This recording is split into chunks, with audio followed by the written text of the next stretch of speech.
Hello, this is Jon Sermon, church minister based in Suffolk in the UK, and some of you are aware that I've been frequently posting short videos for encouragement during this coronavirus lockdown.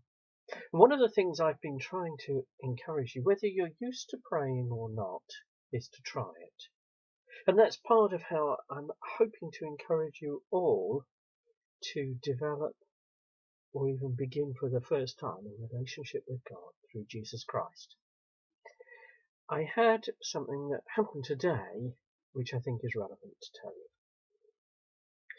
Now,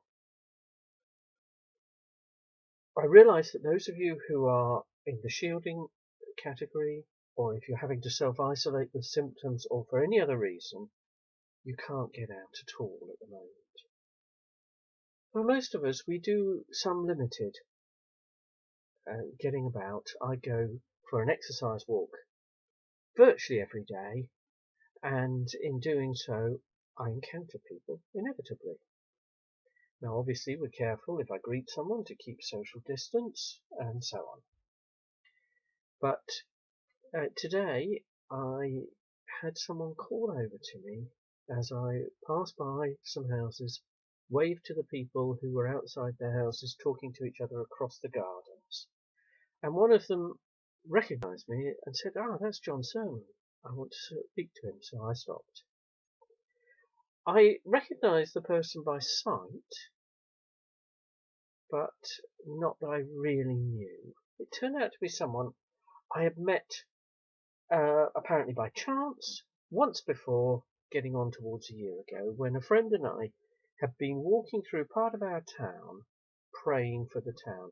We call it prayer walking, and quite often we'll do this. We'll simply walk around. We may pass some of the businesses in the town and we pray a blessing on everything that's good and godly in the way those businesses conduct their affairs. We pray blessings on people we happen to notice, and when we stop and talk to someone, we very often offer to pray with them. In this particular case, as I say, many months ago, we had met someone whose spouse was seriously ill, who wanted us to pray. That very person spotted me today and reminded me of it, in such a way as to imply that it had been a very valuable, worthwhile experience. Now, isn't that encouraging? That here we are in this difficult situation of the coronavirus lockdown, and someone I recognise by sight, having met once before, she remembers me, actually calls me over for a conversation. And it reminds me that we're community.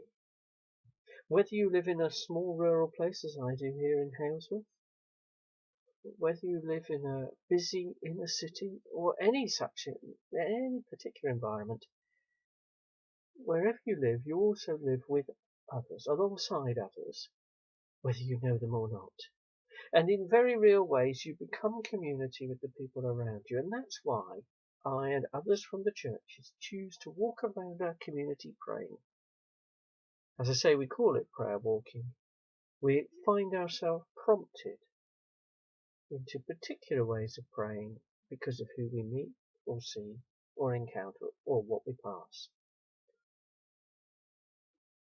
And so today, I want to encourage you again on this adventure of growing a prayer life, whether or not it includes prayer walking, whether or not it includes doing prayer with other people within the restrictions we can, with social distancing, whether or not you go to particular places to pray. As I've said to you several times before, you can pray anywhere, in any circumstances.